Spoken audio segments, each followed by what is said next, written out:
and just please note your approval, or if you have any recommended actions or corrections for those minutes, we'll go ahead and take those now. So Austin, the floor is yours. Great, and I actually remembered to press the record button now, so just in time for the first vote. So as Jason mentioned, if you could take yourself off mute and just say here and yay or nay on the approval of the minutes. We'll start off with Jason. Present, approved. Thank you. Diambo. Present, approved. Maria Castaldi. Present, approved. Lisa Castillo-Richmond. Present, approved. Kevin Considine. Peter Kretikos. Present and approved. Christy De Laurentiis. Present, approved. Sochi Flores.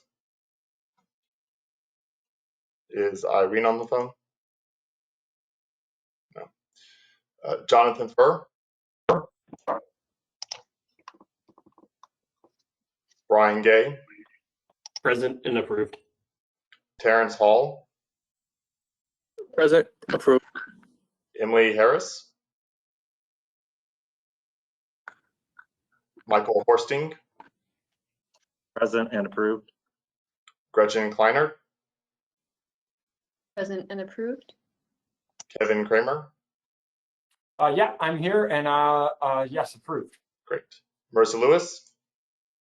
Present and approved. Tony Lusenko. Present and approved. Joey Mack. Jonathan McGee. Kathleen Nelson. Kelly O'Brien.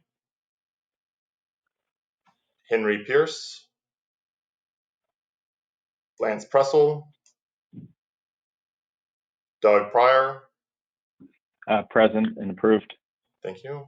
John Reinert. And Jennifer Tammon. Present and approved. Great. I think that's everyone. Thank you so much. Kevin Considine, I believe you were trying to speak, unmuting yourself. Are you on the line? I am, but I was not intending to speak. We're good. Okay. All right. Thank you, everyone, for that. As we move forward, again, if there's any suggestions on minutes or things that you would like noted within the notes, feel free to escalate that. So with the next part of the agenda, we're going to go to the CMAP board meeting update. Erin, are you on the line? I am. Good morning, everyone. Thanks and Happy New Year. I wanted to just take a couple minutes this morning and give you some updates on the organization. One of my priorities has been to strengthen the communications channels between CMAP board and our committees. We really want to and appreciate your expertise and leveraging it by folding it into our work and vice versa. So I thought it'd be best if I keep you connected to what's been happening at our board and policy committees as well. So a few key projects that I'll just touch on this morning. Our Regional Economic Recovery Task Force that we've assembled at the request of the Region 7 County Board Chairs in the City of Chicago. It's co-chaired by myself and Paul Goodrich from Choose Chicago, who represents the City of Chicago. We have been bringing together leaders from across the region to talk about how we make sure that we're focused on a strong regional economy. So there are 3 working groups for this project, one focused on economic development, another one focused on workforce, and the third one focused on tourism. And they will continue to meet monthly throughout this year to identify some immediate and mid to long-term actions for the region. You know, and I think just key for me to note here is that transportation is really the theme that runs through all 3 of those areas, right? As we think about economic development, where businesses choose to locate, and the transportation network plays a critical role in those decisions. Workforce, where how people get to the places that they need to go. And then tourism, how people get to those natural resources and those other, tourism assets across our region too. Transportation, again, is sort of that web that knits us all together here. So By bringing city and suburban leaders and experts and advisors together across the region, we really want to help everyone focus on a few narrow priorities, but more so collaborate on the solutions and speak collectively as one voice as there are opportunities for us to pursue, funding or programmatic initiatives that make sense for our entire region. Similarly, we've been working on a mobility recovery plan as well. So with considerable impacts to our transit and our transportation system and funding due to COVID-19, we've kicked off, we'll be kicking off later this month, a mobility recovery plan. We've been engaging with the Regional Transportation Authority and our transit partners on what the future could hold for transit, multimodal transportation, and all of those post-COVID transportation needs. I really just want to emphasize too here is that the transit network is a critical component of our transportation network, but the impacts to transit have the potential to reverberate across our systems. And so, it's really, I think, from our perspective, important that we're thinking about not just getting back to where we were prior to the pandemic, but really building in more resiliency and thinking about how people connect to transit, how people how our road network connects to freight opportunities, how people need to get to jobs in warehousing, freight, and logistics, right? And all of those sort of interconnected themes that our transportation system needs. We also wanted to just let you know that I've sent this since the November election. I've met with the new county board chairs across the region. So there are 3 of them. Will County, Jennifer Bertino-Tarrant, Corinne Perogue of Kane County, and Michael Bueller of McHenry, really to share with them about our resources and the way that we bring people together to talk about all of these interconnected issues. I'm excited to be working with them, and again, too, if they're from your parts of the region, we're interested in your insights and feedback on how we can continue to work with our county partners as well. Also wanted to make you aware that we have a call for planning assistance with the RTA, which opened January 20th and ends February 3rd. We've really been focused on a small invitational for this program, focused on prioritizing needs for communities that are of greater need.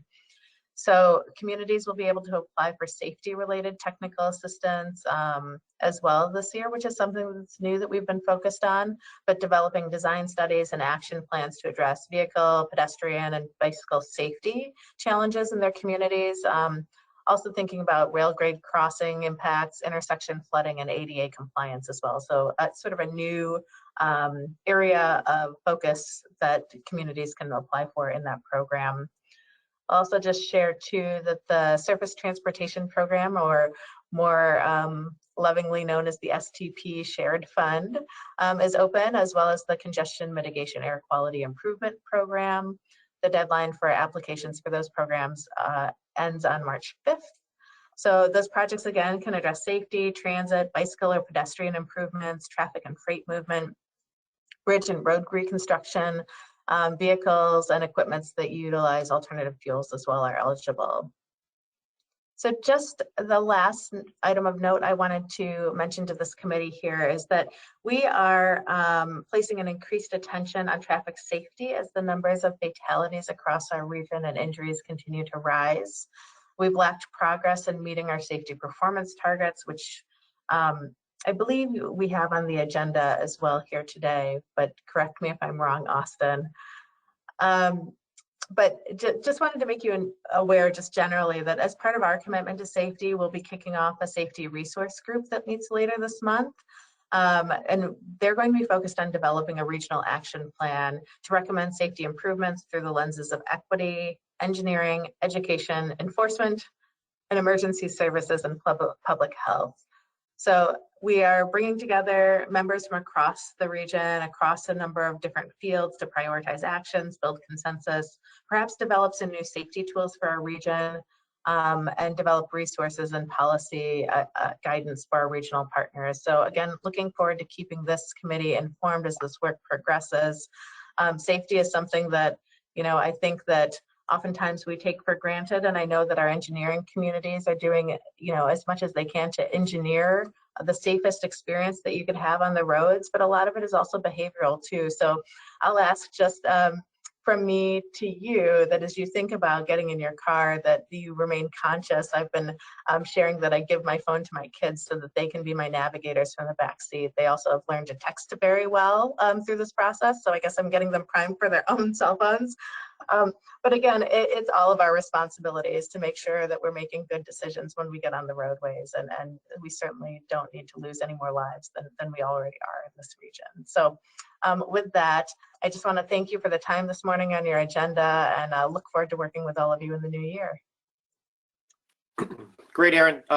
Very important information, and we appreciate those updates. Do you have a minute to stick around if there are any questions from the committee? Absolutely. All right. With that, we will open the floor for any committee members to ask Aaron anything.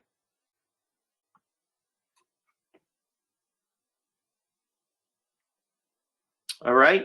One question I had just might be on the space update. If you could provide how the how move-in is going, and if there's any update from the post office as far as getting staff back in or whatnot.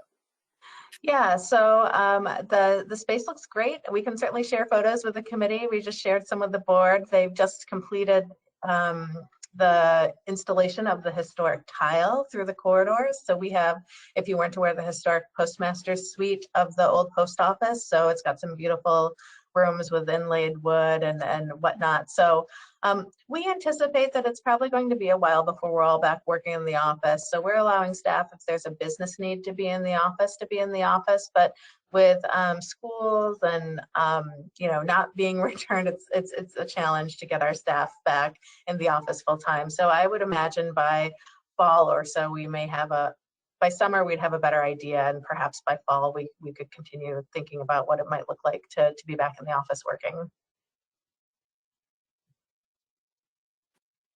Okay, thank you. Any last call for questions for Aaron? Thanks for the time. Okay, thank you very much. Moving on to our first presentation of the morning. Austin, did you want to provide any introductory comments towards this? I'm not really. I'm going to turn it over to my colleague Noel, who's really managing the project, and he can get sort of an overview and an introduction to the contract team. Yeah, thanks, Austin. Can you hear me? Sound great. All right. Good morning, everyone. My name is Noel Peterson, and as Austin mentioned, I'm the project manager for CMAP's Regional Economic Forecast Update.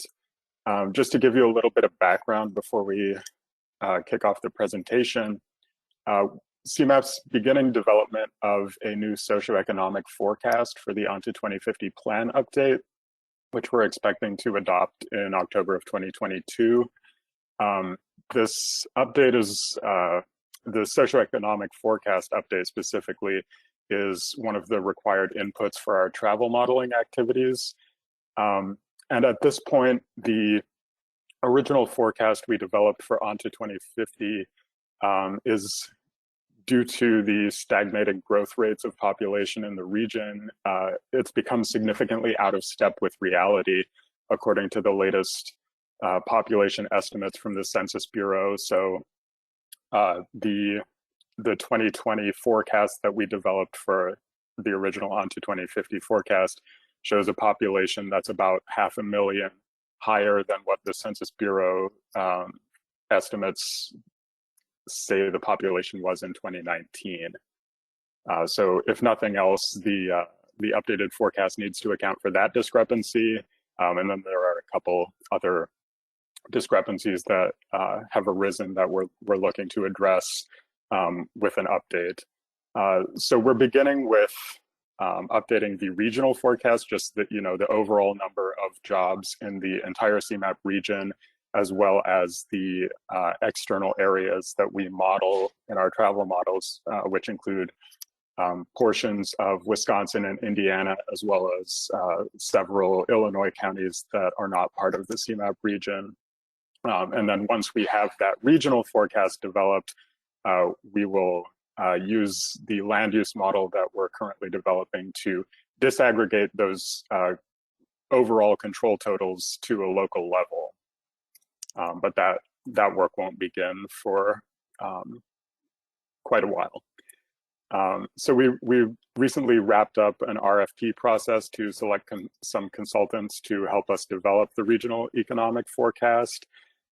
We selected EBP and Moody's as our consultant team, and they will be helping us develop a forecast of employment by industry through 2050. As I mentioned, that's for the 21 county modeling area rather than just the Chicago region. The 21 county modeling area is roughly coincident with the Chicago metropolitan statistical area that the Census Bureau uses to report a lot of statistics. It's not exactly the same, but it's similar enough that they can be compared fairly reasonably well. We'll be developing 3 scenarios for this forecast. The first is what we're considering the baseline scenario. This is the most likely scenario based on the expert opinions of Moody's. And then we'll also be developing a pessimistic and an optimistic scenario to account for a wide range of possible outcomes over the long time frame of this forecast, as well as incorporating some short-term uncertainty, primarily due to COVID-19, but other things as well. So we have Adam Blair from EBP, who is the EBP project manager for this, and Sarah Crane from Moody's. The 2 of them will be delivering the presentation this morning, and they will review the region's economic outlook, as well as the major drivers and assumptions underlying the forecast, including those related to COVID-19 and changing work arrangements. And then after the presentation, we'll have a Q&A and discussion. We'd really like to get the feedback of the committee.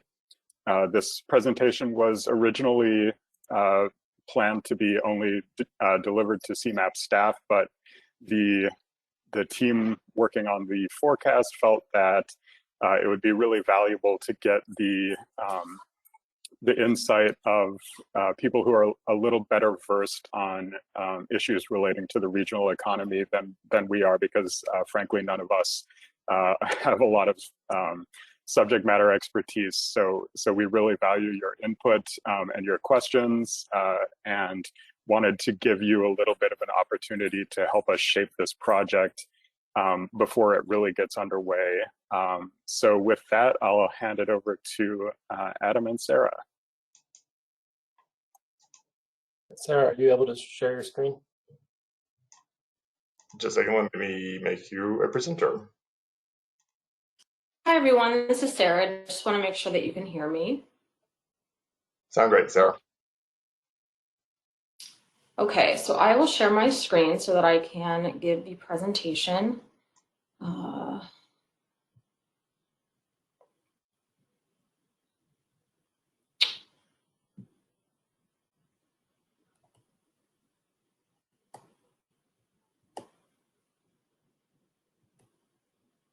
And can you just let me know if you can see this?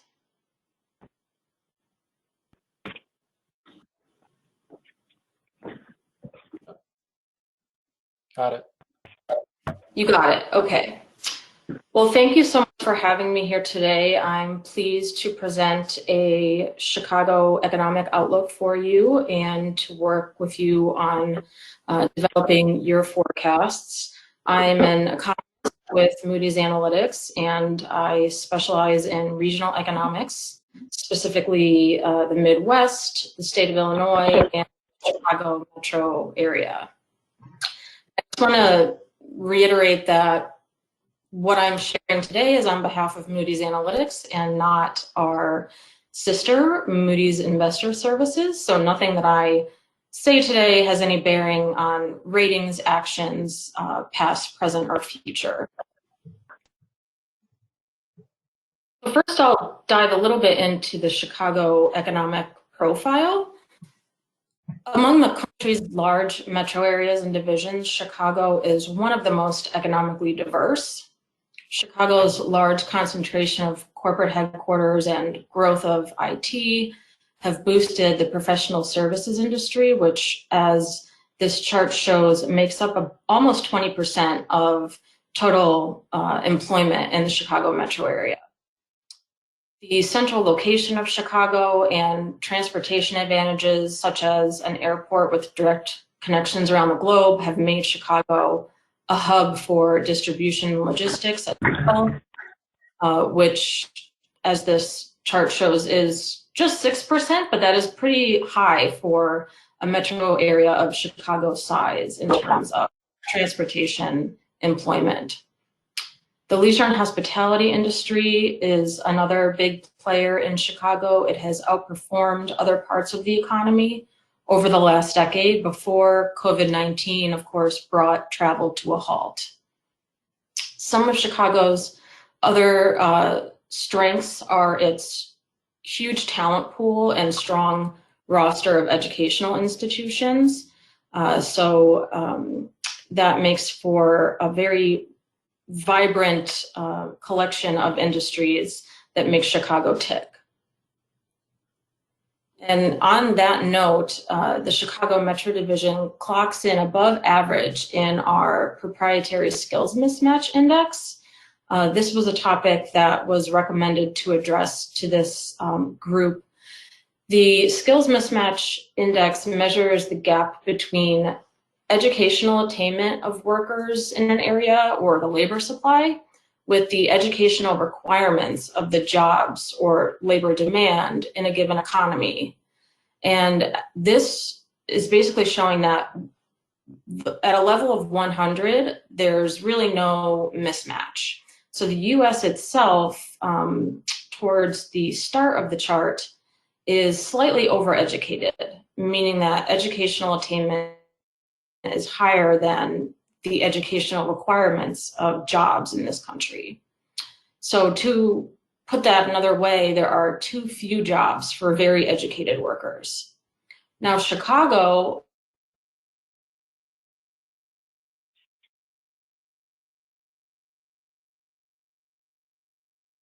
which is towards the right side of the chart, is like Chicago do tend to lean to the overeducated side. And among metro areas with at least 1 million residents, which is all of the bars that I have shown in this chart, Chicago ranks near other metro areas such as Denver, Portland, and San Diego, to name a few. So just surrounding Chicago are those other metro areas which are also overeducated. And just to point out the very first bar on the chart, the lowest one essentially is Detroit, Michigan. So Detroit, just for comparison's sake, is undereducated. Overeducated areas typically have higher incomes, higher cost of living, and often have a large share of universities. Some problems that this can create is slower wage growth, since there's a greater supply of highly skilled workers, and degree inflation, which means that employers are increasingly requiring degrees for jobs that were not traditionally required, such as requiring a bachelor's degree for positions that don't technically require higher education. So moving on to demographic trends, this is a big challenge for Chicago and will act as a speed limit on long-term economic growth. What I'm showing here is the blue bars are the past 5 years of population data. So that is showing growth from 2014 to 2019 in population among the overall population and the major age cohorts. And then the green bars are our 5-year forecast from the last point of metro area historical data that we have in 2019 out to 2024. Chicago's population decreased for the 5th consecutive time in the year that ended on July 1st, 2019. Population estimates for 2020 have been released for states, but not yet for metro areas or counties, but that is coming in March, presumably. Illinois' population declined for a 7th consecutive time in the year that ended July 1st, 2020, contracting by 0.6%. And Chicago's relative performance when compared with Chicago over the past, or when compared with Illinois rather, over the last decade suggests that it too lost residents in 2020, though probably at a slightly slower rate than it did in 2019. The cohort of people aged 65 and older was the only part of the population in Chicago to grow over the past 5 years. The population of working age people, young adults, and children is shrinking at an accelerating rate. So the loss of working age residents has chipped away at the labor force, the tax base, and the strength of consumer industry growth and housing industry growth. We do expect that there will be a smaller drop in population over the next few years compared with the past 5 years. And that's partly because of looser restrictions on immigration, given the changing presidential administration. So that will help to buffer some of the losses, especially among the working age population, which is what most immigrants coming in are a part of. To look at it a different way, this is the this is from 2011 to 2019 population growth and the components of that population growth for the Chicago MSA. So the gray line is just total population, and the bars represent immigrants, domestic migrants, and natural population growth, which we measure as births minus deaths. So less immigration, which I just touched on, has exacerbated decades of slowing natural population growth. And this international migration and natural population growth have slowed in all parts of the US, but a bit more than average in Chicago.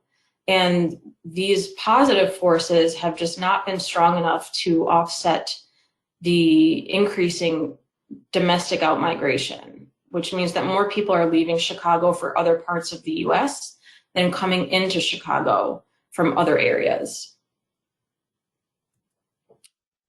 The IRS offers a more detailed view of these migration flows between states and metro areas. So what I have represented here is the main destinations for people leaving Chicago.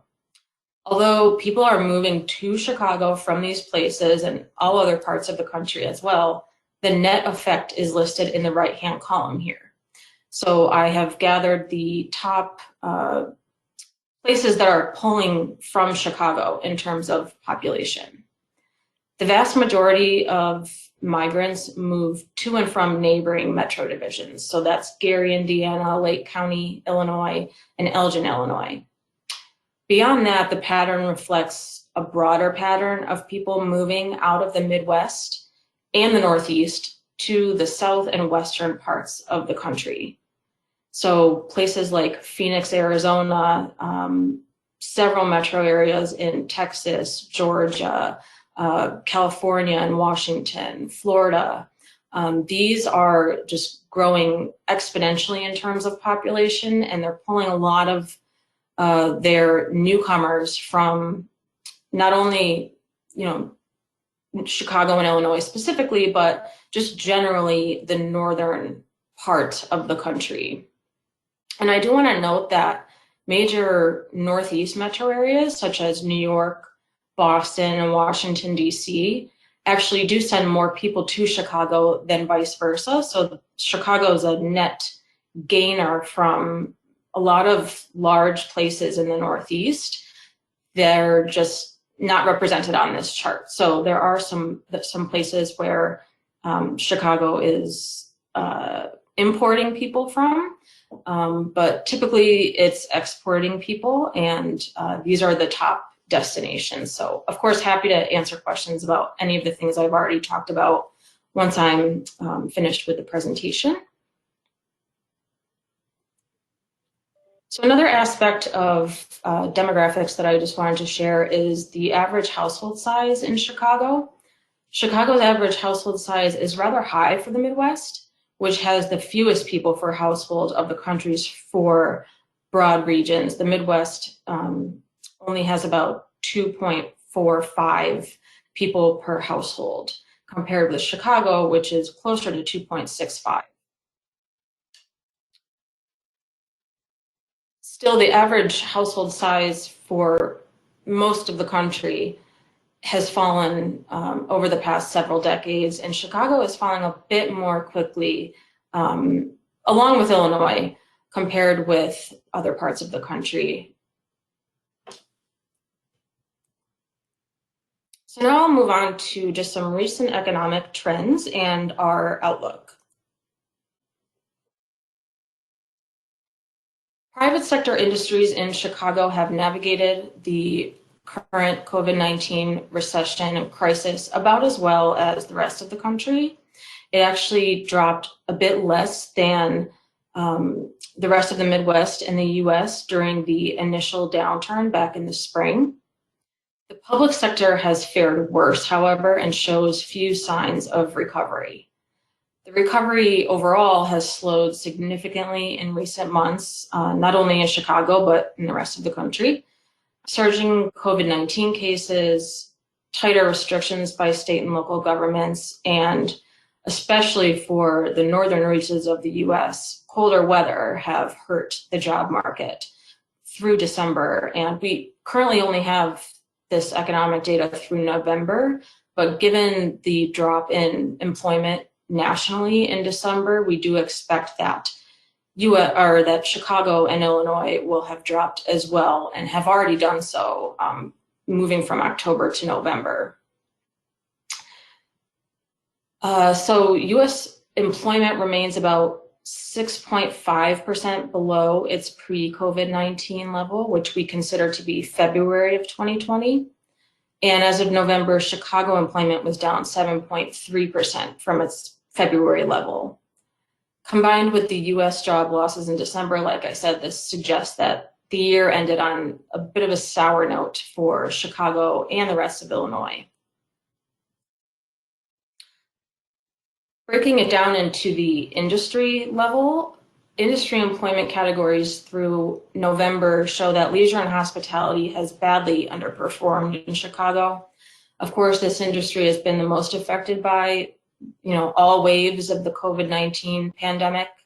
And like I said, weather has also likely hurt employment in the food services and drinking places, as more colder temperatures have made outdoor dining less viable, for instance. And government conditions have gotten worse and pressured public sector payrolls.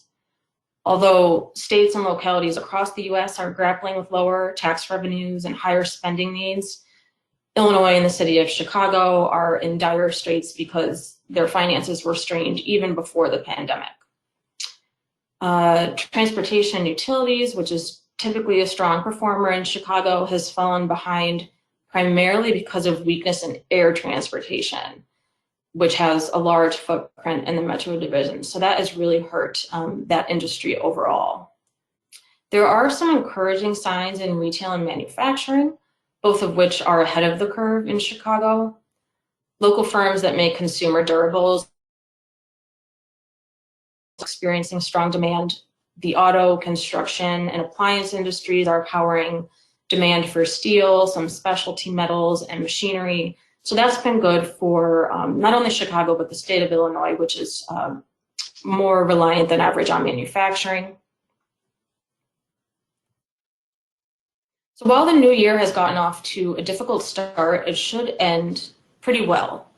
The pandemic will be fading by mid-year, and our US outlook has improved on the expectation that the Biden administration will provide substantially more support to ensure that the economy gets back on track.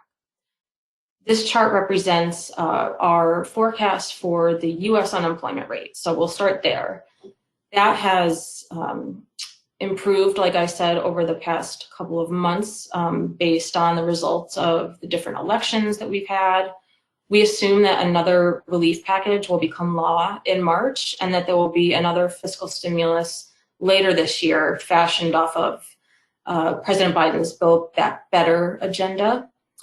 And therefore, we expect that the economy will return to full employment nationally by early 2023 in our baseline. And the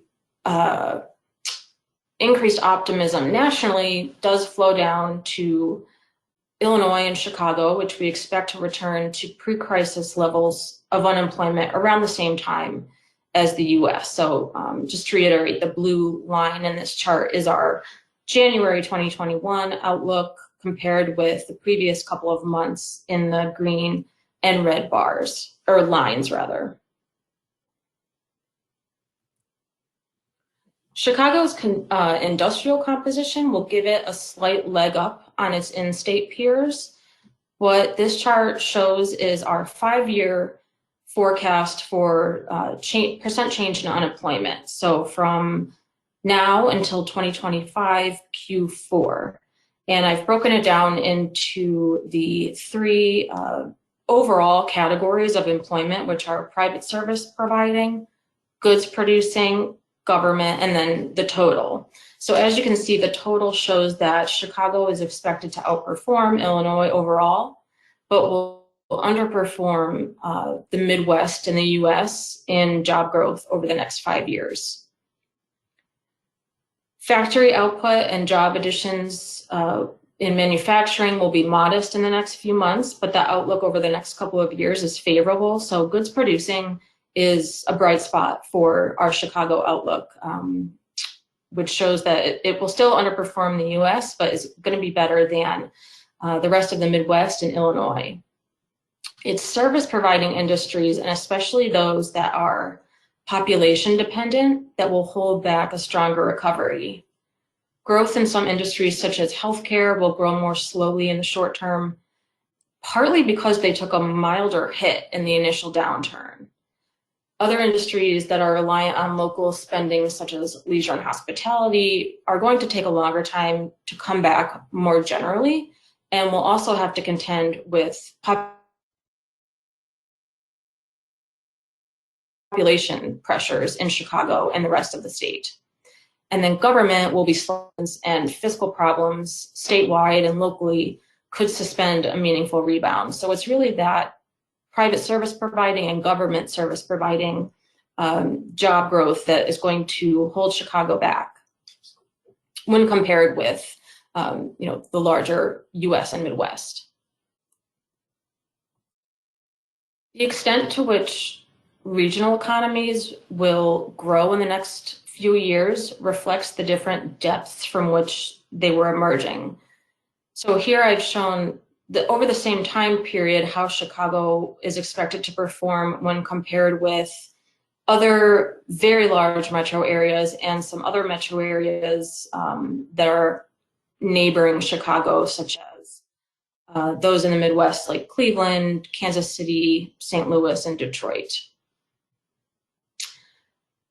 New York and Los Angeles both suffered much bigger hits than Chicago in the initial recession. So once the pandemic is in the rearview mirror, they will gather momentum to make up for what was lost. So that explains partly why New York and LA have more optimistic outlooks. It's because they have fallen so far in 2020. Typically, New York and LA are not going to be outperforming Chicago to this extent. A lot of this outlook just has to do with still the pandemic effects. Economies in the Sun Belt, like Dallas, Houston, Phoenix, and Atlanta, will return to the same position that they had before the COVID-19 crisis. Big increases in these Sun Belt economies of educated residents have given rise to a healthy white-collar presence across the region, and they're just generally growing much more quickly than economies in the Northeast and the Midwest and Chicago. Chicago is performing similarly to other metro areas in the Midwest and Northeast, as these regions are generally losing people and economic momentum to the South and West. But on top of that, it is also dogged by the extraordinary pressures on state and local governments, which unfortunately reinforces the population struggles and keeps a lid on job growth. So Detroit is another metro area that is going to be losing population, and it's actually going to be underperforming Chicago in terms of its population. And that is the reason why it's got a more pessimistic outlook for job growth. So to cap things off, Chicago has what it needs to remain a top business center as long as it can overcome the fiscal problems at the state and local levels and that are currently eroding its edge to some degree in its competition for talent, jobs, and capital. Ultimately, it's Chicago's population and fiscal problems that will keep it a step behind the US over the long term. But over the forecast horizon from now to 50-50, we do project that Chicago will increase employment by about 18% versus 25% in the US. So that concludes my portion. I can take questions or hand it back to Adam.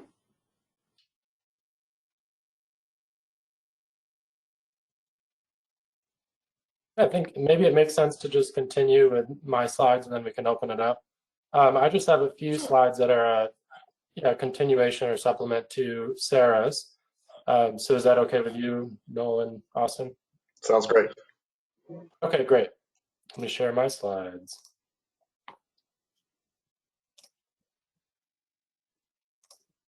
Would you mind giving, there it is.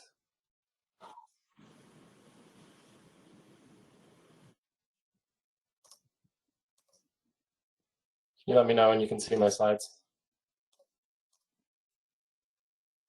I see them. Okay, let's go into presentation mode. Does that show presentation mode or just the slides?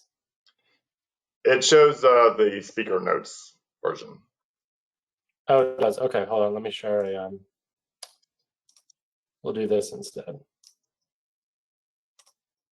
How's that? Looks great. Okay, great. So I just want to spend a few minutes talking about a very specific subset of Chicago's workforce. And this is something that the team at CMAP asked us to take a closer look at because it's a subset of the workforce that's typically, I guess, underappreciated or undercounted in a lot of the statistics that we see. So again, it's somewhat of a continuation to what Sarah just presented, and it's something we'll be taking a very close look at as we develop these forecasts. And that's the alternative work arrangements and what are called contingent workers. And I'll describe what both of those are. I'm especially interested in hearing kind of feedback and input from those of you on the committee who work in workforce development, because I imagine you've encountered workers in this subset before as part of your work. So quickly, just kind of employment statistics 101. As we get into this forecast development process, we're thinking about a few different things here. So first of all, what we're most interested in are jobs, which are measured as place of work or place of residence. So it really depends on how those numbers are collected. So for instance, ES-202 forms, which is a common form of collecting jobs numbers, are submitted by employers. So that represents a place of work job. So you have a job total for Cook County, and that's the number regardless of where those workers come from. Whereas place of residence jobs, if you're collecting job information from a household survey, those jobs reflect their place of residence. So that's why you need to be a little bit careful with these two concepts, especially in a place like Chicago, where there are so many jobs concentrated in the loop that you could risk undercounting those jobs if you're focusing solely on place of residence and people who work outside Cook County and report their employment there.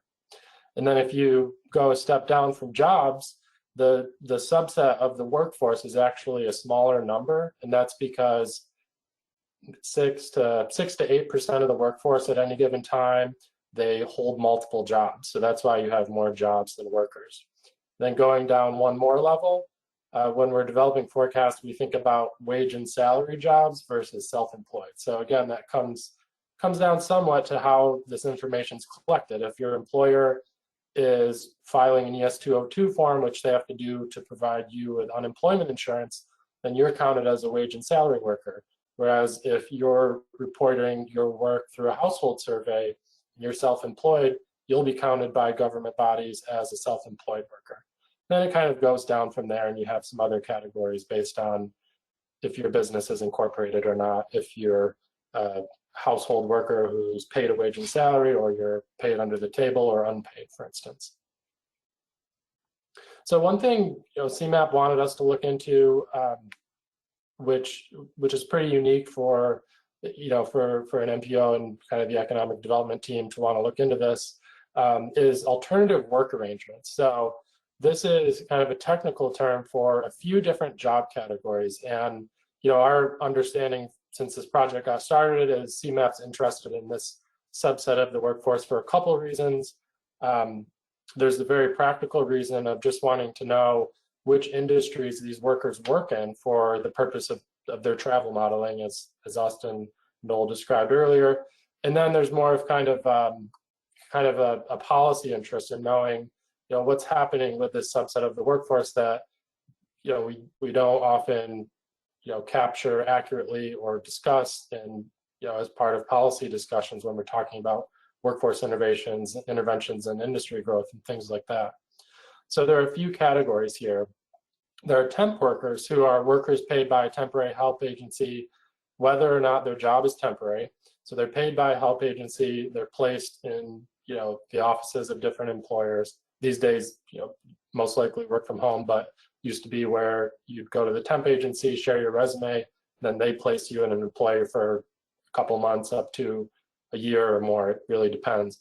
There's also contract workers who are employed by a company that provides them or their services under contract, and they're usually assigned to only one customer and work at their work site. So it's a little bit different than a temp agency. These, the federal government uses lots of contract workers, for instance, where they're placed, on site, or at least they used to be, and they're hired continuously through that contract firm and then moved around to places of employment. There's also independent contractors, which today in the media, a lot of times these are called gig workers now. So they're not wage and salary workers. They're working through an intermediary like a phone app or an online matching system, and they're independent contractors. They're not hired by a contracting organization or a temp agency. And that typically means that their job, doesn't come with the same guarantees, benefits, things like that, but that really varies. And then lastly, you have on-call workers, which is another small subset of the workforce. So this data and these definitions come from a census product called the Current Population Survey. And every several years, they do a household survey asking about these work arrangements. There are some real limitations to the survey, which is something we're going to explore with CMAP throughout this project. But this is kind of a nice starting point to get a better handle on these types of workers and where they work and which industries they work in. So to give you a little flavor of this, and again, for you workforce development practitioners, maybe a lot of this looks familiar. But if we look at where most temp workers work, so the actual industries they're employed by, there are a few sectors that really stand out. And this is based on national data. So it's a little difficult to get it down to Chicago's level right now because of sample size issues with this survey. So that's one thing we'll be working with CMAP to do, is coming up with a reliable estimate for the Chicago region using national surveys and other supplementary data sources. So temp workers, there is an issue, kind of a definitional issue, when the census is calling you up and saying, hey, are you employed by a temp agency? They say yes, and then the interviewer asks them to describe the nature of their work. Then the interviewer passes that on to the Census Bureau, and they have to figure out, okay, what industry should we place them in based on how this person on the phone described their industry. So you do run into this issue where a lot of people end up being placed in employment services, which is that blanket industry where the temp workers are employed. But then in kind of a more accurate realm, you start to see the industries where these temp workers are placed by their temp agency. So these ones in bold here are pretty unique to temp workers, whereas the other ones are kind of common across all of those alternative work arrangements that I mentioned. So independent contractors, on call. So you see, like in motor vehicle and vehicle equipment manufacturing, which Chicago does have, a fair share of in the region, that's one of the top industries for employing temp workers. Same thing with home healthcare services, which is a really fast growing industry. construction, machinery manufacturing. And then even schools hire a lot of temp workers and other types of manufacturing. Pharmaceutical and medicine stands out at a national level, and that's obviously of interest, to us working with CMAP, given that you have, that industry is pretty prominent, especially, up in Lake County and some of the pharmaceutical companies up there. And then looking at contract workers, a few additional industries kind of float to the top here. So investigation and security services tend to hire a lot of contract workers. Also management, scientific, and technical consulting services, which is the industry my company EBP is placed in. And we've hired temp workers and contract workers in the past to kind of support us with research and administrative services and things like that. Same thing for architectural engineering services, landscape, hospitals. One thing with hospitals that's happening because of COVID is there's a really huge demand for traveling nurses who can pick up and move to hotspots where hospitals have been overwhelmed and have labor shortages because their own employees are getting sick and things like that. My sister's a perfect example of this. She's been hopping around a little bit to different hospitals as a traveling nurse, and it's completely on a contract basis. And then independent contractors, you do see a couple new industries pop up here. So real estate, not surprisingly, real estate's one of those industries where you have a lot of people, get their MLS license and then they open their own shop and they're kind of one man or one woman show doing real estate, not part of a company. And then taxi and limousine service. Something that's interesting about this, which we're doing a little bit more research into, is when people, as part of these surveys, are describing their jobs, if they're saying, oh yeah, I work for Uber or I work for Lyft as an independent contractor, the question is, are those interviewers recording that as taxi and limousine service or something else? So again, it gets back to this really kind of popular concept of the gig workers and how to think about them in the industries they work in. And then there are other things like beauty salons where, it's pretty common for a stylist to go and rent a booth and do work under their own kind of shingle rather than join a broader company. And lastly, that fourth group are on-call workers, where you have things like restaurants and food services, justice, public order and safety activities, security guards, things like that, where they're just called, the day of or week of to come work on call, individual and family services, and then some other healthcare services and truck transportation too, which is a big part of Chicago's economy because of some of the reasons Sarah mentioned, and it's being a freight nexus. And then also an industry that struggled with a workforce shortage. So I just have a few more slides here to explain a couple other concepts that we're looking into as part of this work. Again, gig workers, they're typically thought of as independent contractors, so they fall under that category. But the definitions are a little squishy, and that's something, I think we need to sort out by looking at how census defines these different classes, and then also consulting some other sources. There's some research going on at the University of Chicago, University of Michigan, some of the Federal Reserve Bank branches into this subset of the workforce and trying to understand them better. But a big takeaway here is that a lot of gig workers, they work that job as a second or even third job. So the issue with the census estimates, which I just showed you, is they're only asking about your main job, your primary job. So that suggests that there could be a real undercount if you're not counting second or even third jobs for people who are holding multiple jobs. One of them might be full-time wage and salary, and then one might be a gig independent contract. And then the kind of last concept I want to touch on before closing out here and bringing it back into the larger project and context is the idea of a contingent worker. So there is some overlap between contingent workers and then some of the other groups I just mentioned. But for someone to be classified as a contingent worker, their work has to be short-term and temporary. So again, they're collected through this survey that happens every few years, and the interviewer is asking them, do you expect your current job to last 1 year or less? If you just started, how long do you think you'll be there? Have you been at your current job for a year or less? And based on these types of questions and answers, they'll place people into different categories. First deciding, are they a contingent worker or not? Do they think that their job is short term? And then they slowly kind of broaden out that definition to capture more and more workers. So you see some of the same types of industries. You see that some of the same industries where there are a lot of temp workers, contract workers, also hire a lot of contingent workers. So, it's not like, that makes sense, because if you're being hired on a contract, a lot of contracts are a year or less. I do some adjunct instructing at a local university near where I live, and my contracts are just a few months, a semester. So I'd be, as that secondary job, it'd be a contingent contract worker. So it's not surprising that a lot of these industries also have contingent workers and short-term work arrangements. Crop production is something that wasn't in those earlier slides, and that makes sense too, because crop production jobs tend to be seasonal, where you're hired for a few months and then laid off and then brought back on again.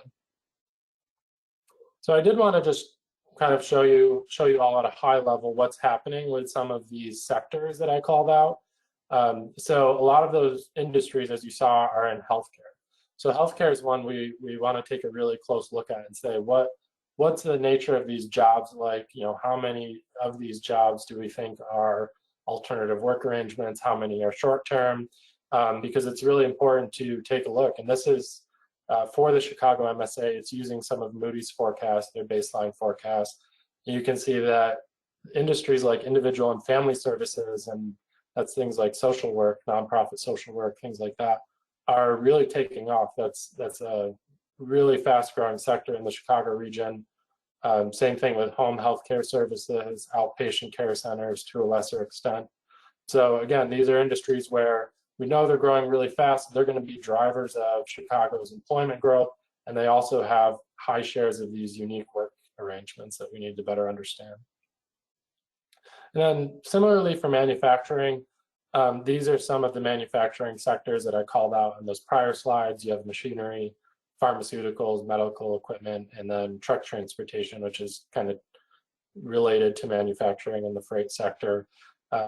Truck transportation, again, as I said, that's an industry where things are, I guess, more uncertain than most other industries because of questions around e-commerce and the impact COVID has had on the demand for trucking, and then also constraints related to workforce shortages, like I mentioned earlier. So you can see that, it's really taken off as an industry in Chicago, took a bit of a dip following the beginning of the pandemic, and it's actually expected to shrink a little bit. Same thing for machinery manufacturing. And then lastly, a couple of the professional and tech services that I called out in some of those prior slides. You can see that architecture, engineering is basically expected to kind of flatline and remain stable as a significant but stable employer in Chicago through 2050, whereas you have some other professional services industries that require high skill levels really taking off, management, scientific, and tech consulting services, and then computer systems design and things like IT services. That again, a large share of their workforce is classified under one of those alternative work arrangements. And then lastly, one thing we will work on is better understanding, not only where these workers are geographically and industry-wise, but also how the nature of their work is changing. So you can see here, University of Chicago did some research, the Becker Friedman Institute last summer. Maybe some of you saw the reports, they got a lot of media attention, but they basically tried to estimate the percent of jobs that are able to be quote unquote teleworkable is what they call it. So the percent of jobs where the workers can work from home 100% of the time. So not surprisingly, professional scientific and tech services, about 76% of those jobs are teleworkable nationally. It's less easy to telework if you're in manufacturing, healthcare, where you need to be at the patient's bedside, construction, and things like that. So we're going to do somewhat of a kind of cross analysis to figure out To the extent to which this applies to some of those alternative work arrangements, like our temp workers, our gig workers, are they going to be able to telework in the future, or are they going to be some of the first ones to go back into the office? So questions like those. So to conclude, just to bring it back to the project, we'll be tackling some of these questions like I just mentioned, addressing some definitional issues, thinking about primary versus non-primary jobs and how CMAP wants to handle those. And then the ultimate product will be to develop a long-range employment forecast out to 2050, and then give CMAP a product that they can take and estimate going forward. So as new census data come out every year, they can plug it in, estimate the forecast, and update them to meet their planning needs. And then it will be for that 21 county region with the ability to aggregate it into the CMAP region and individual counties.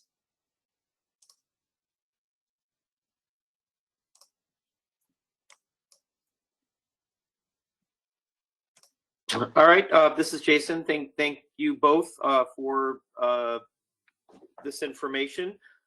With that, are there any questions from committee members? And please don't forget to take yourself off mute. Jason, it's Christy DeLaurentis from South Suburban Mayors and Managers. For everyone, we represent 45 municipalities in the South Suburban Chicago region. This question is for Sarah. Sarah, you identified in some of your slides kind of city versus city, talking about Chicago in a statistical area, the MSA, and I wasn't sure on a couple of your charts whether or not you meant the city proper or the Chicago region. And I'm not sure specifically on what, but since I don't see the slides in front of me, but I wondered if you would be able to just identify how interchangeable that was, or when you were identifying Chicago even versus like Washington or Detroit, were you meaning Chicago specific or the Chicago region collectively? Sure, thank you for that question. And I did use the Chicago Metro Division when I was referring to Chicago. So apologies for not always indicating whether it was MSA or city, but really none of what I shared was specific to the city of Chicago economically, but rather the Metro Division, and that would extend beyond Chicago to the other metro areas and divisions that I referenced.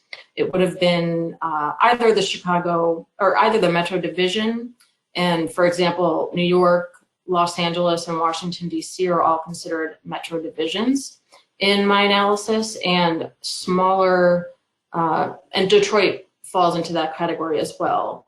Other metro areas are considered metro areas rather than divisions. So does that answer your question? Basically, anytime I referenced Chicago, it was the metro division. Okay. So the Cook are counties. Thank you. You're welcome.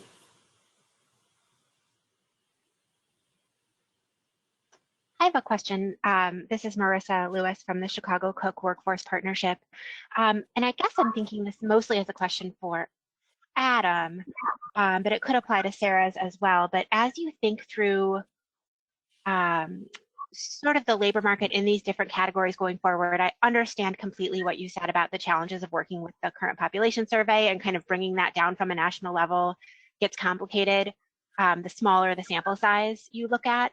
But to the extent possible, in either one of your analyses, the ability to look at a little bit more demographics of these workers, and I'm thinking particularly the race of these workers, would be very helpful. I know that CMAP in particular is focused on an equitable recovery to this current recession, as is a group at the city and at the county separately. So I guess, have you thought about that in your analysis? Is that possible to look at the races of these different groups of workers and of these different occupations and industries? Yeah, I think it is. I think it's something we should take a look at. I think the current population survey does offer some demographic information, so maybe we can kind of pivot off of that to some extent, even though there are limitations. I don't think the racial composition is a requirement of the travel modeling or the travel demand model, but I could be wrong there. But yeah, I think from a policy standpoint, it's definitely something we should look at.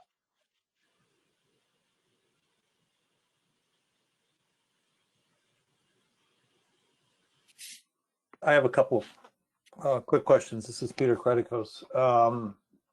First of all, for Sarah, just a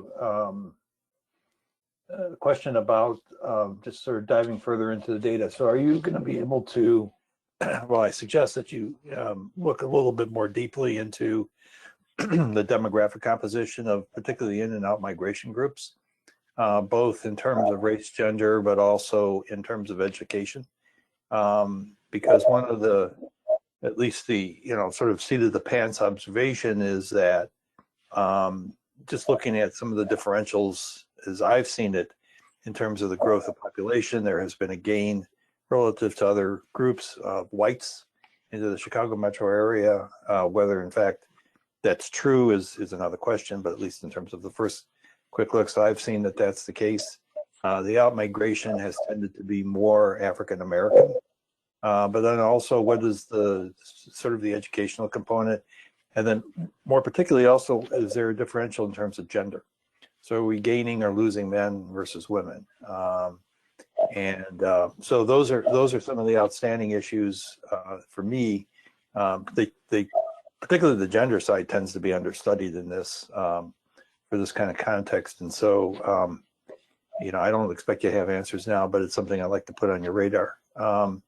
Adam, on the contingent worker work that you're doing, I just finished a 2-year project with the National Governors Association looking at the entire subject of the on-demand workforce. One of the things that we did was we developed a comprehensive ontology describing the on-demand economy, and that's publicly available. It's linked to, is very much built on the ILO model for describing on-demand workers.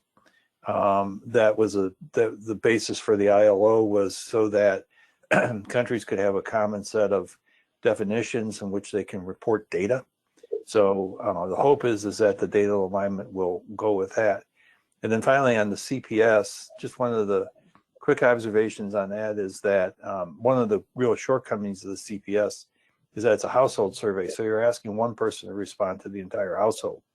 There's some good evidence, work by Catherine Abraham in Maryland, Susan Hausman at Upjohn, who are considered two of the really leading experts in this whole area, indicate that there's a real undercount, not only in terms of multiple jobs, but also which is baked into the CPS, but also undercount because people just don't do a good job of reporting that your spouse, for instance, is earning income from multiple sources outside of regular employment, and things like, for instance, day laborers and groups like that are significantly undercounted as well, as we see.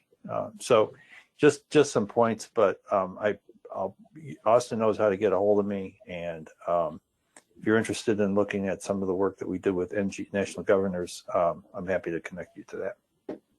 Okay. Yeah, thank you for both points. And if you could share it with Austin, that would be great. Sure. Thank you. I'll be happy to pass it along. I also wanted to point out that Marie Castaldi from the Chicago Jobs Council had to drop off a little early for another call, but did drop 2 notes into the chat that I wanted to share. One was around what they hear from their members, which are primarily community-based organizations, workforce providers, around having to compete with temp work agencies in order to be able to place people into roles with more stable wages and benefits. And then second, pointing to some of the work in California around Prop 22 and whether or not there needs to be more state policy on redefining independent contractors and sort of preventing the use of the gig economy to get around labor protections. So if you have any points on those, I'm sure she'll be happy to talk to you afterwards. Great.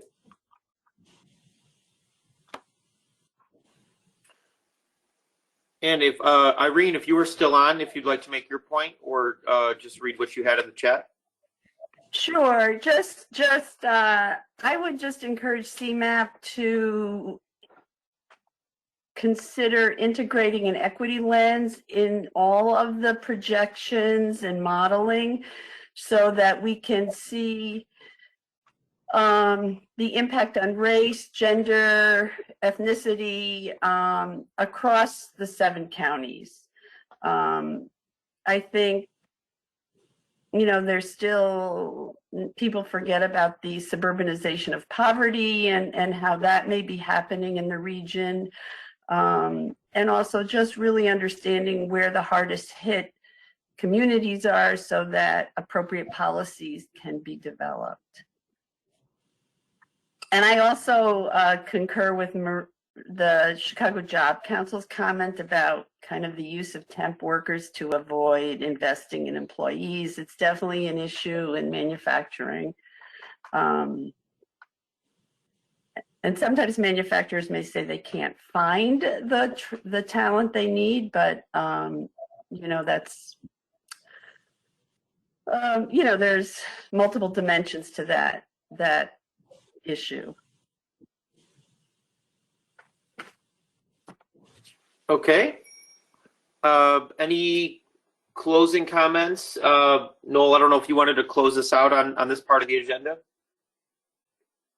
I don't think I really have anything to add. I guess I'll just say that once we get around to the disaggregation of the regional forecast to local areas later this year, probably in the fall, that's probably when we'll be able to really take a closer look at potential policy impacts of, I guess, distributional impacts of various policies, both demographically and spatially. Our ability to do that is probably a little bit limited in the scope of the regional forecast. But yes, as has been said, it's an important area of interest and focus for CMAP. So we'll be trying to address that as much as we can. Great. Thank you, everyone, for a very informative presentation, and look forward to hearing next steps on this.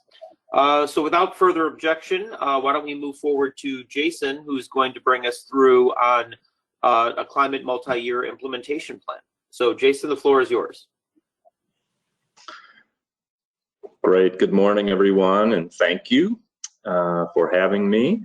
I'm going to try to share my screen. Great. Let's see. Are you seeing the full presentation slide? Yes. Okay. Great. Well, good morning again. Very fascinating information from Adam and Sarah on this stuff, and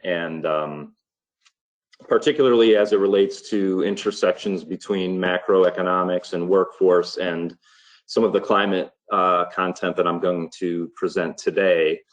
And just looking forward for a moment to the March meeting, where it's going to be a combined meeting with the Environment and Natural Resources Committee. There may be an opportunity there to get a little more deeply into the intersections between economic development and climate and environment work. So I'm not going to get too deeply into that today. I do have one slide at the end that speaks directly to that. But most of the presentation here is just some background, setting a foundation of our climate work and the work that's going on currently, and the work that we anticipate going on in the next fiscal year. So so climate was one of 3 environment goals in ON2 2050. The other 2, one was focused on water resources and the other on development practices and strategies that can help protect natural resources. And of course, there are two sides to the coin, the climate change coin, in terms of addressing it and dealing with it. One is to intensify climate mitigation efforts. That is to do our best to minimize a changing climate and the negative impacts that go along with that. The other side of the coin is to plan for climate resilience. That is, make sure that our communities in our region, our residents are ready for the changes that we anticipate and the changes that are already underway. CMAP provides a regional greenhouse gas inventory for the region, and the most recent one was done for the year 2015, and that was done in the run-up to onto 2050. And so I've got a couple slides here just to kind of break it down for you all. So in 2015, you can see that the breakdown of emissions across stationary energy, transportation, and waste sectors is shown in the pie chart on the left. And although transportation doesn't look like the largest segment here, the stationary energy segment does get broken down into energy generation and buildings and manufacturing emissions and things like that. In our region, a lot of our buildings are heated through natural gas. We also have natural gas cooking and so on. So in actuality, transportation sector is the biggest emission sector in our region. When we compare the years 2010 to 2015 in this chart on the right, we see that in energy generation, stationary energy sector, there is a decrease in emissions, likewise on the waste side, but on the transportation side, we see that there has been a slight increase in emissions during that time period.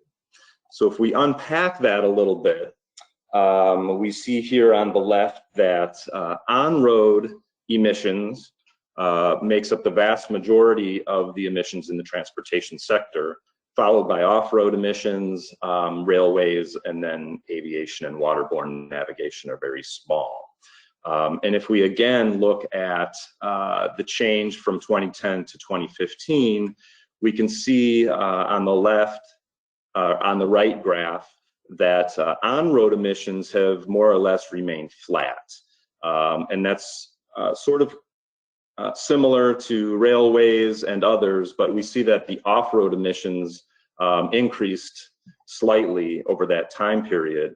I'm not exactly sure why this is. However, it could be due to the increased development activity that occurred during that period after the Great Recession and the economy started coming back.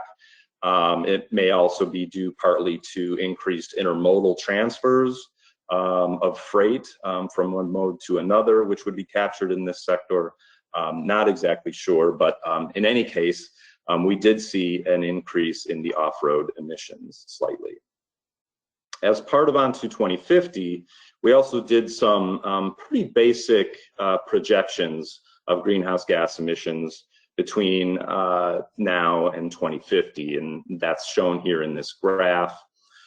The business as usual scenario that is extending from the current day up and to the right on this graph, if per capita emissions remained the same as they are today, and the population of the region increases as we forecast it will, this would be our emissions profile and trajectory until 2050.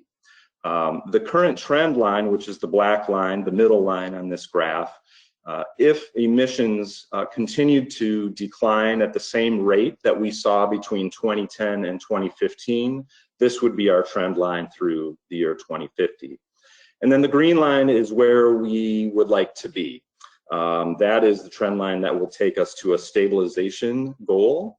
That is the level at which developing economies need to reduce their emissions in order to avoid the worst impacts of a changing climate and to stabilize the temperature increase at about 2 degrees Celsius And so you can see that even the somewhat interesting, modest but interesting decline over the last 5 years will not get us where we need to go by the year 2050. We have to actually more than double the rate of decrease in emissions in order to hit that goal.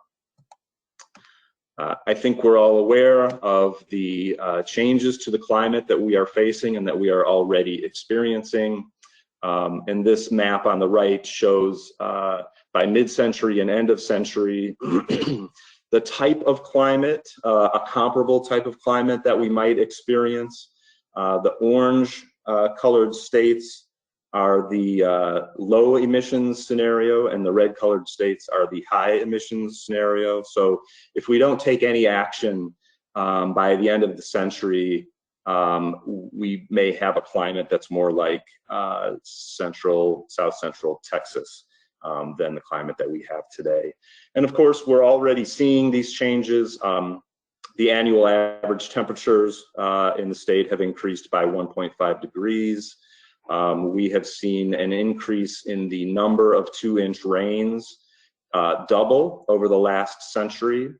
And we are forecasting or anticipating that under the worst case scenario, the number of 100-degree days will triple from about 5 to about 15 over the next century as well. So those are the projections that many scientists and modelers have told us are likely to happen if we take no further action.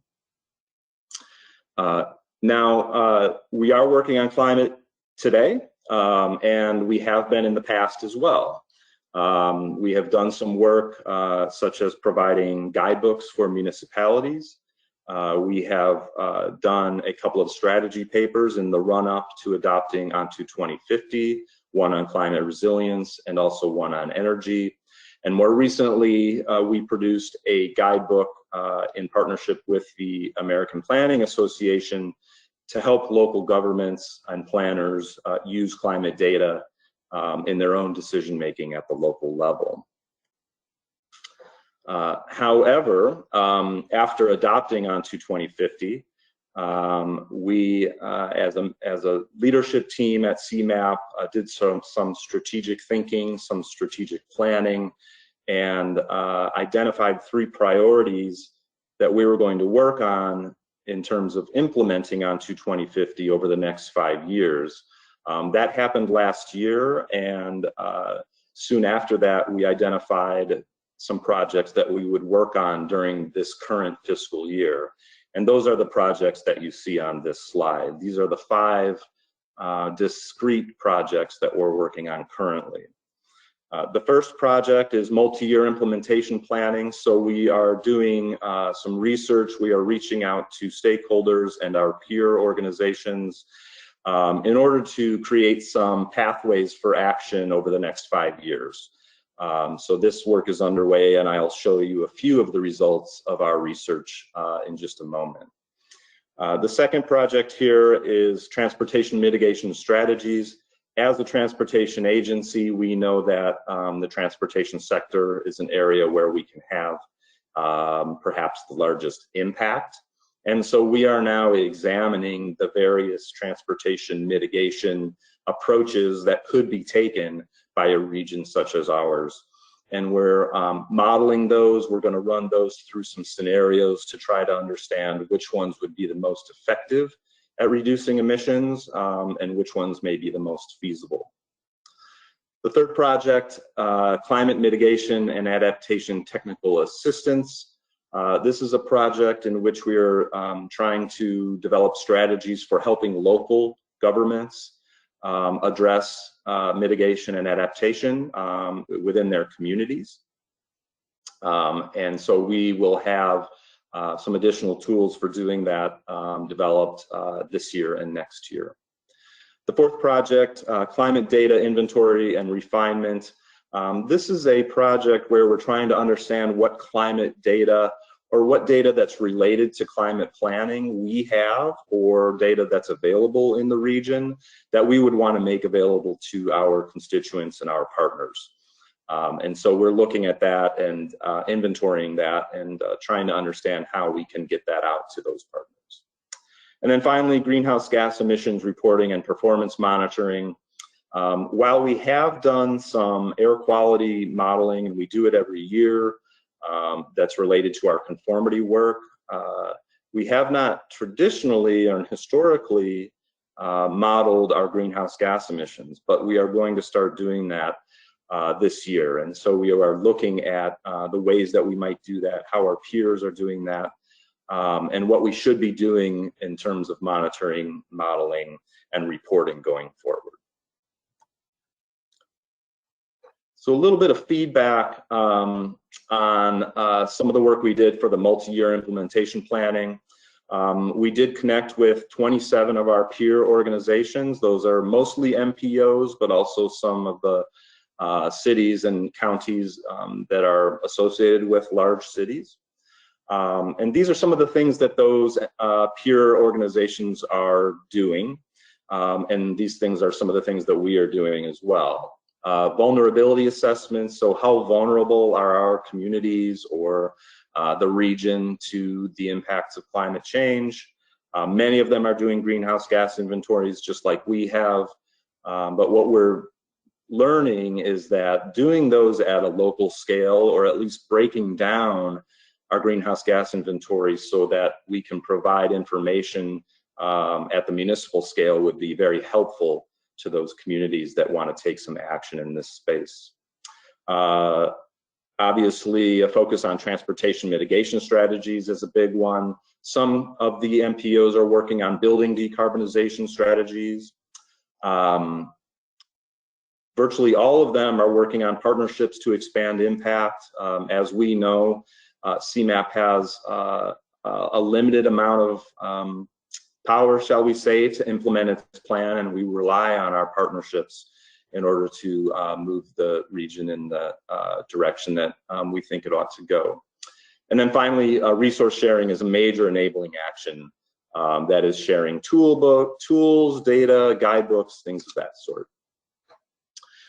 We also had a number of stakeholder discussions by stakeholders in the region, and this is some of what we heard, that transportation is the one sector that people feel is not moving very well in the right direction.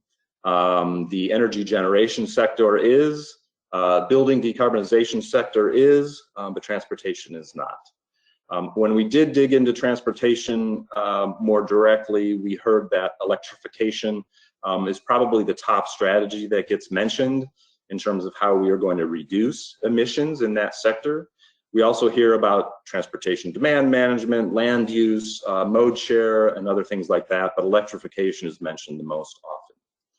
We were advised to reach out to the environmental justice community to get a better impression of what the intersections are there with the climate challenge.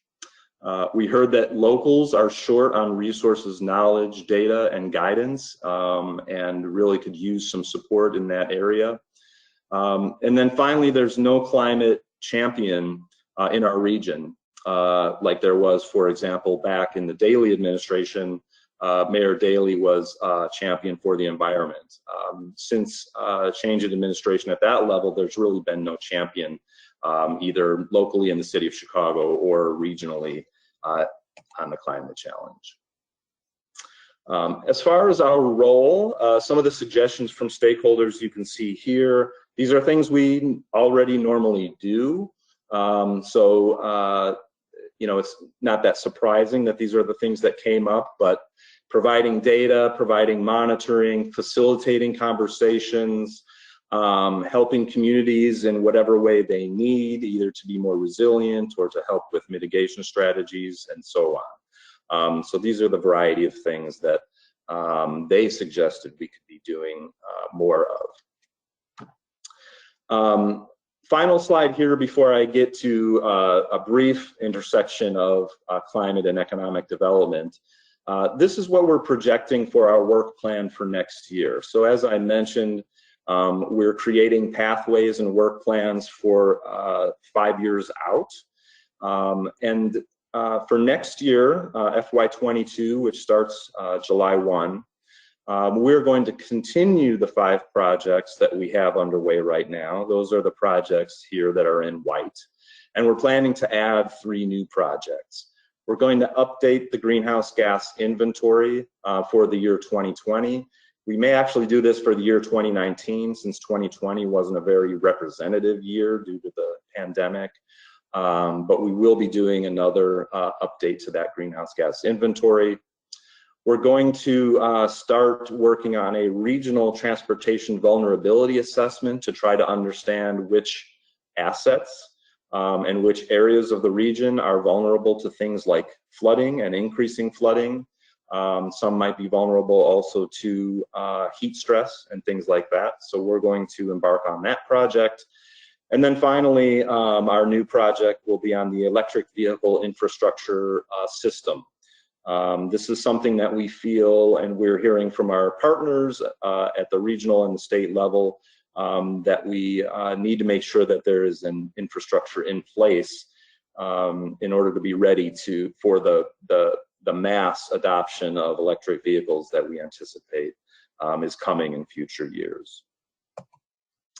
And my final slide here is just briefly some points on the intersection with the work that you all are doing. We did produce a COVID response piece that it was called Reimagining an Economic Recovery with a Low Carbon Future. And that is posted on the website, and I think maybe I could get I could post the link to that in the chat, to that piece, so that you can read it for yourselves. But interesting quote here kind of sums it up, what that piece is about. But here on the bottom of this slide, these are just some estimates that some have put together about the potential and the promise of economic growth and economic stimulation that we may be able to see if RG economy. So 500,000 new jobs per year in a variety of sectors and a variety of job types. A massive injection into the economy, $1.7 trillion. Manufacturing opportunities domestically in the country and maybe locally and regionally as well. And some of this is going to be stimulated by the Clean Energy Jobs Act, which is being discussed at the state level, but we also anticipate that there will be a significant investment in this area by the federal government, the Biden administration as well. So we think that there's a very big upside on the economic side if we do decide to take on this challenge, and we look forward to understanding what the state and the federal government want to do in this space. So that sums up my presentation, and I'd be happy to take any questions or comments from any of you. Great, thank you, Jason. One question to get us started. In your networking peer organizations, did any of them describe what a local champion might look like in their particular region, whether it is or is not from elected office?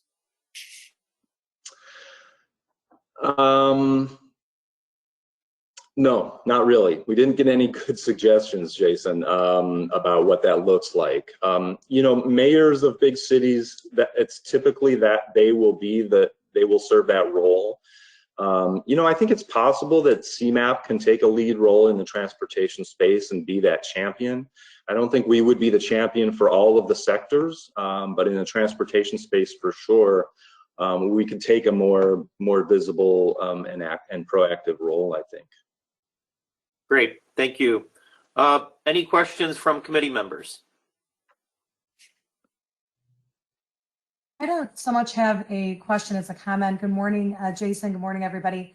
My name is Jennifer Tam, and I'm a senior manager with Ernst & Young, and I work on our credits and incentives group. And I had pinged Tony Mano, but I'll share a little bit of my comment. Hi, Tone.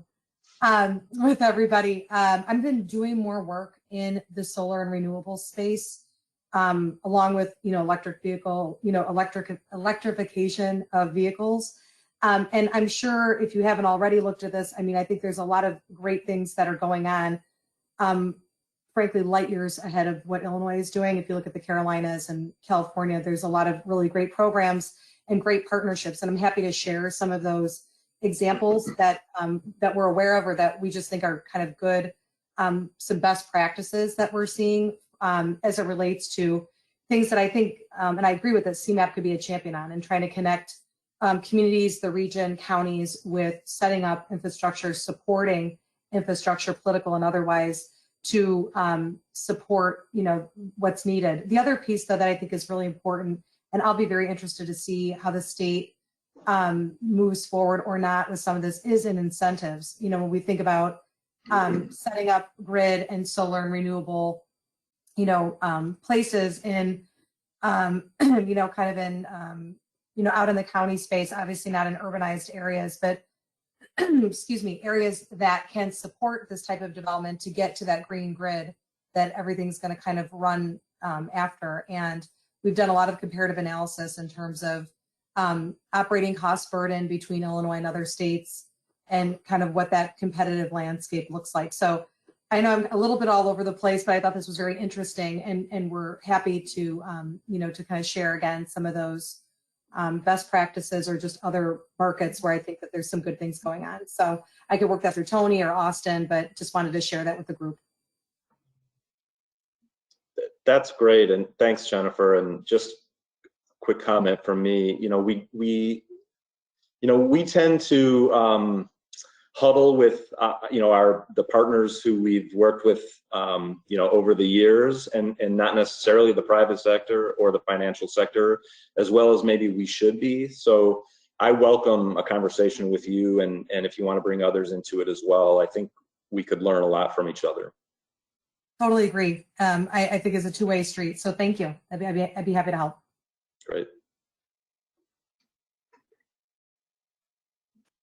All right. Any other comments or questions from committee members?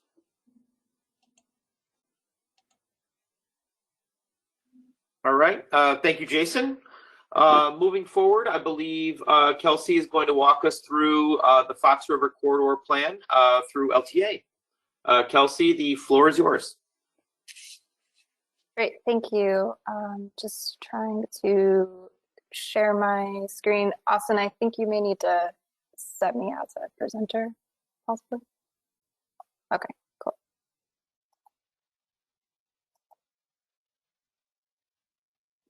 Okay, can everyone see my slides? Looks great, Kelsey. Cool. Okay. So hello, everyone. My name is Kelsey Pudlock. I'm the project manager for the Fox River Corridor Plan, which is one of the many plans being developed right now under CMAP's local technical assistance program. This planning effort is similar to a comprehensive plan in that it's looking at the future from multiple angles, but it takes on a less traditional boundary, one that is multi-jurisdictional and places an equal focus on both the land and the water that falls within the study area. And just sort of building off of Jason's presentation, I just note that this plan is a good case study for why our climate planning work is important and how we're trying to scale it down, climate resilience planning in particular at the local level. So to give you a bit of a background, this project in some ways is the continuation of a broader multi-jurisdictional planning effort. Algonquin and Carpentersville were the first communities to develop a river corridor plan through CMAP's LTA program. This was adopted in 2016, and building on its success, McHenry County applied to the program to extend this work a bit further upstream. This resulted in yet another plan, starts where the first one left off and then ends at the Burtons Bridge area at Route 176 in McHenry County. And so here we are again, continuing the planning further upstream to Johnsburg, this time alongside McHenry County, as well as the city of McHenry as our primary partners. So these plans can be beneficial because they recognize that there are a lot of people that have a stake in the river, and by doing so, they bring everyone together to establish a shared unified vision that builds on existing plans and initiatives, and then under the purview of that can begin to identify common goals and set priorities and start coordinating decision making. So this corridor encompasses parts of McHenry, Johnsburg, Holiday Hills, Prairie Grove, and also unincorporated areas of McHenry County. It captures an 8-mile stretch of the Fox River and a sizable amount of open space, most notably Moraine Hills State Park. So these natural resources, along with areas like McHenry, McHenry's downtown, attract a wide range of people looking to simply enjoy the outdoors through boating, hiking, or fishing, or even just eating and drinking at restaurants along the river. Another key feature to highlight is the Stratton Lock and Dam. This is about halfway down the river in the planning area. So the lock allows boats and other watercraft to navigate between the chain of lakes, which is directly north of the study area, and the lower half of the river. So each year, around 24,000 boats travel through the lock, making the stretch really one of the most traveled waterways within Illinois. And given the chain's proximity, its influence on the corridor can certainly be seen through the landscape and its local economy. So first off, I just wanted to point out that a majority of the river's edge is lined with single-family homes that have private docks. This is very much similar to what you see around the chain. And dispersed in between are marinas, restaurants with boat slips and outdoor seating, as well as a few public boat launches here and there to allow for river access. With all of these amenities, the corridor supports just over 2,400 primary jobs across 351 businesses, with most of them clustered around the McHenry and Johnsburg area. I would point out that there are a handful of elementary schools in McHenry's downtown area, so a good portion of these do fall within the public sector. But aside from those, many of the jobs and businesses in the area are supported by the retail and service industries. And we've heard that many of the businesses here rely on the river and more so the recreation and the boating season to really stay afloat. With regard to the types of property found within the corridor, retail ranks the highest with just over 400,000 square feet of retail space. However, the vacancy rate right now is at 5.6%. This is lower than it was in previous years, but higher than 2019, and it's expected to rise a bit as the year goes on. In any case, as far as development opportunities go, McHenry has quite a few parcels that are prime for redevelopment in their downtown, with 3 that have been called out as particularly relevant to this planning effort. The first one is the McHenry Riverwalk. This is a mile-long pathway proposed from Route 126 on the west side of the planning area, which goes along Boone Creek to and across Boone Creek to Weber's Park on the Fox River. The second one, here's Miller Point. This is a city-owned parcel at the confluence of the Fox River and Boone Creek, and it's being envisioned as an outdoor public event space that increases access into the downtown. And the third one I wanted to note is the city's decommissioned wastewater treatment plant site. This is located just west of Miller Point. The city would like to see this become some form of mixed-use development, but it does present some challenges. The infrastructure from the old plant is still intact, and the majority of the site is located within the floodplain, and so therefore is at risk of flooding. And I would just note that this isn't unique to this particular or to the plant itself. Flooding is really a major concern for residents and businesses throughout the corridor, and it poses some larger challenges that could really impact the local economy. The river in this particular stretch has very little topography or variation within its elevation. So when you combine this with recurring storm events that bring upstream precipitation and runoff into a relatively shallow river system, the water really has nowhere to go but to spread outward. And at the same time, many of the properties here, as I mentioned, there are a lot of single family homes along the river. They were developed within floodplains. So this really puts people and property in harm's way. and in a more natural or undeveloped state, they would otherwise function like wetlands or naturally help control some of the flood water. So flooding also brings excess sediment into the river, which causes navigation and water quality issues. And it can even increase water levels to a point that the river is close to the public. And this really becomes problematic because in addition to the businesses that rely on the river, the Fox Waterway Agency, which is a quasi-government agency responsible for removing the sediment, they're primarily funded by boating user fees, and the revenue generated by these fees can dip significantly when the river is closed from flooding. And we see these challenges just continuing to get worse as we experience climate change. As Jason spoke to briefly, climate models are showing that warmer temperatures projected for the region will lead to an increase in precipitation that will be concentrated in a small number of storms rather than evenly distributed throughout the year. So storms like these will continue to overwhelm the river and the surrounding stormwater systems.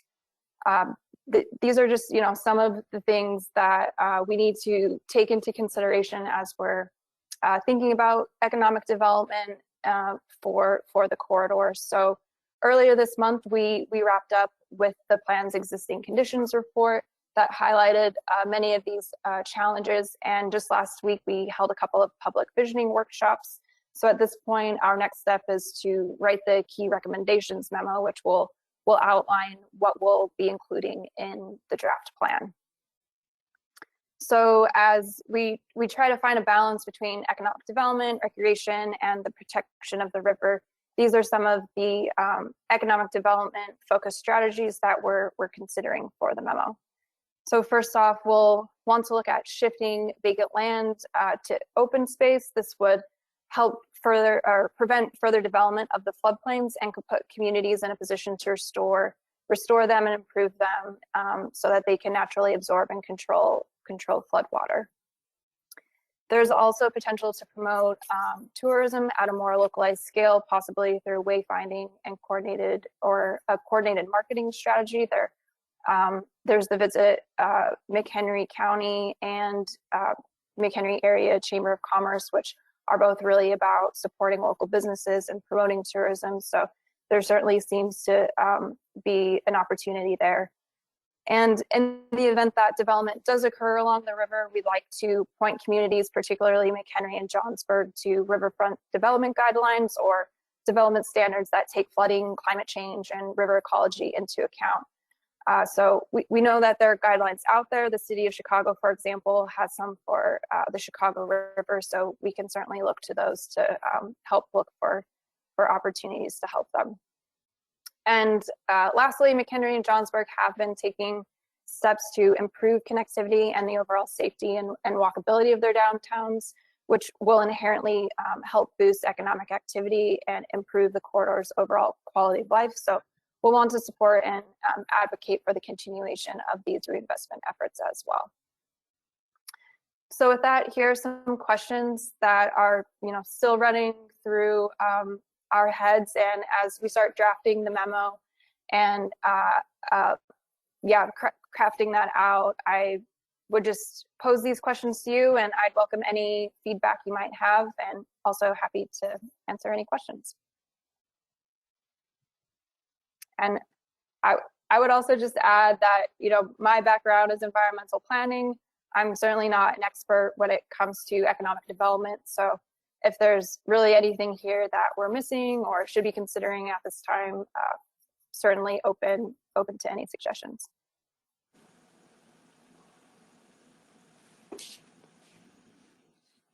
Okay, thank you, Kelsey. Any questions or comments from committee members?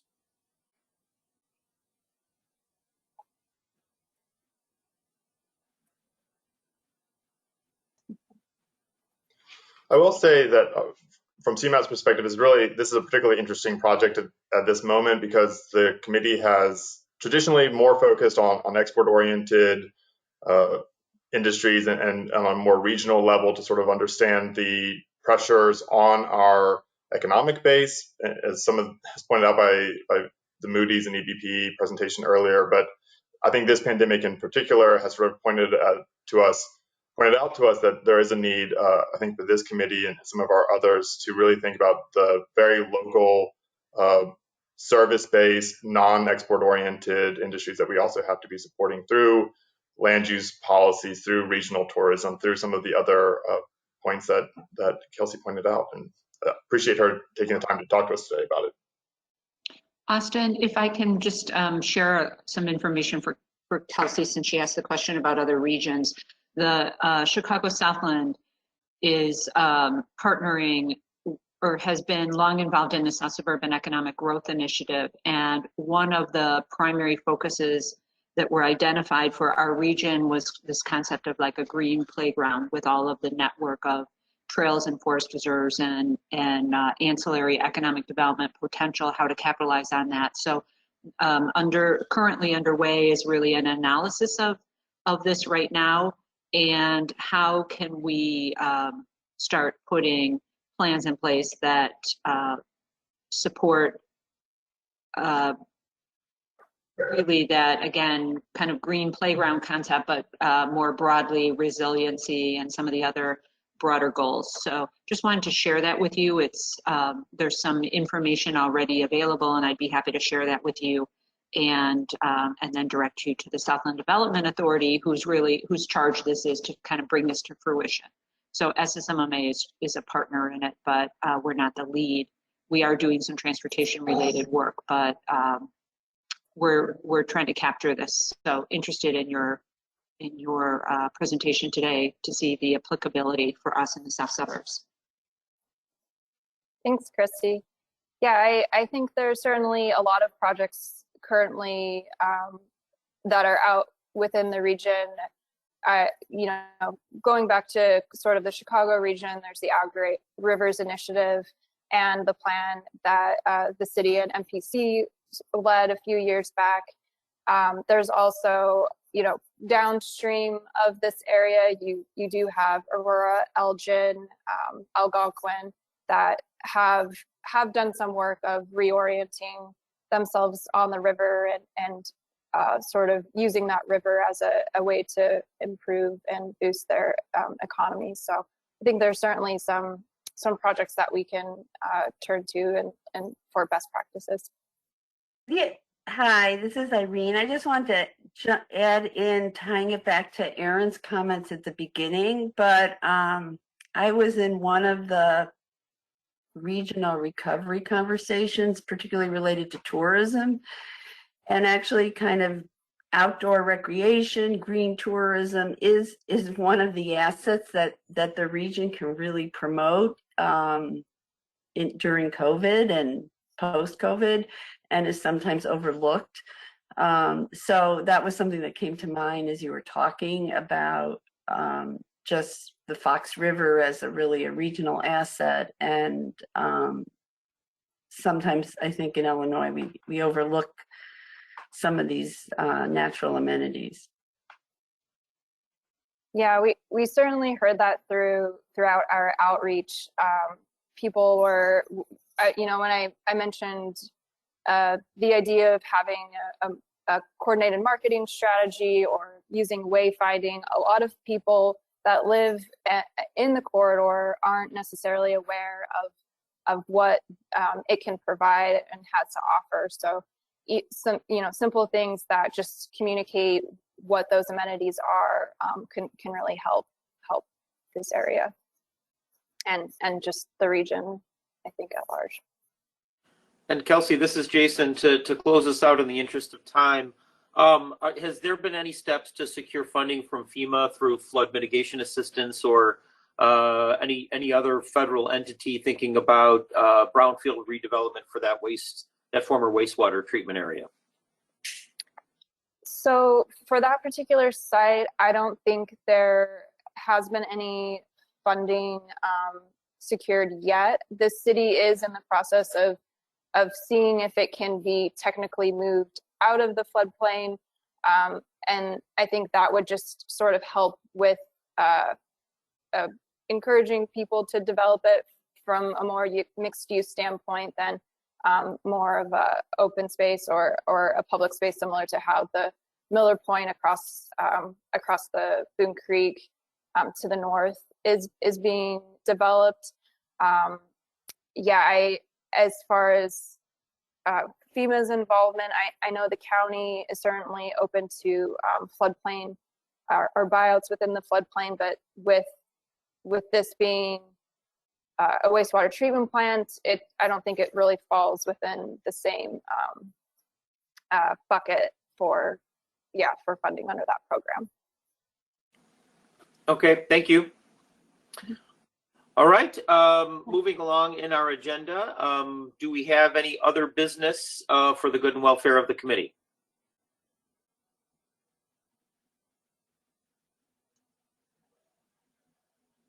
All right, hearing none, and I'll just say that in future committees, if there is any other business, it might be helpful to get some of that on the agenda, working with Austin in advance, just if it is a minute or two about upcoming events or publications or opportunities for other committee members to contribute to some of the great work that's happening throughout our region. Hearing none on other business, we move forward to public comment. We have not received any public comment by email, but we're happy to hear any if there's anyone on the phone now.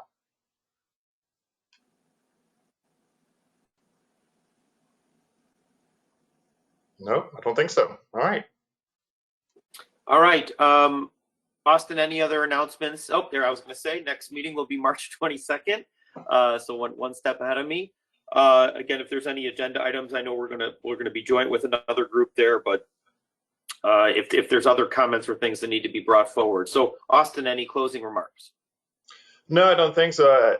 One of the things I wanted with this particular meeting is to sort of point out how the pandemic has really changed some of the topics that we've been talking about at CMAP and what this committee can be discussing over the coming year. So we're continuing to develop the work plan for the committee and think about future meetings. And we're open to hearing feedback from committee members about the types of presentations, the types of conversations you'd like to be having here, and then particularly any topics that we should be talking about but currently aren't. So I just want to make sure that this is an open dialogue with members. Great, thank you. So with that, do I have a motion to adjourn? So moved. Great, thank you. Do I have a second? Second. Okay, all those in favor? Aye. All right then. Well, thank you, everybody. We appreciate the great conversation today, and thank you to our external guests as well as to all CMAP staff for putting together a strong discussion. So with no other business on the table, our next meeting will be March 22nd, and at 11:31, this meeting is now considered closed. So thank you very much, everyone, and have a great day. Thanks, Jason.